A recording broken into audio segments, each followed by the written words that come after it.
Lord showed me that fear has crept into many of his people over the last few years. Beginning with the pandemic, it's been slow and it's been incremental.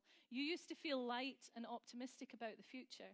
Now you carry a level of background anxiety that dampens your spirit.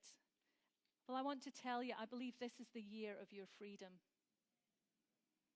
This is the year of your freedom.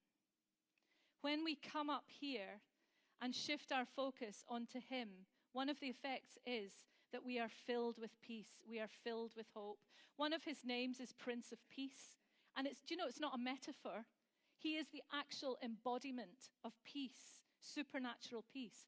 So when we gaze on him, when we start to fill our minds with him, with Jesus and who he is, peace begins to grow in our lives. And that's what uproots fear and anxiety.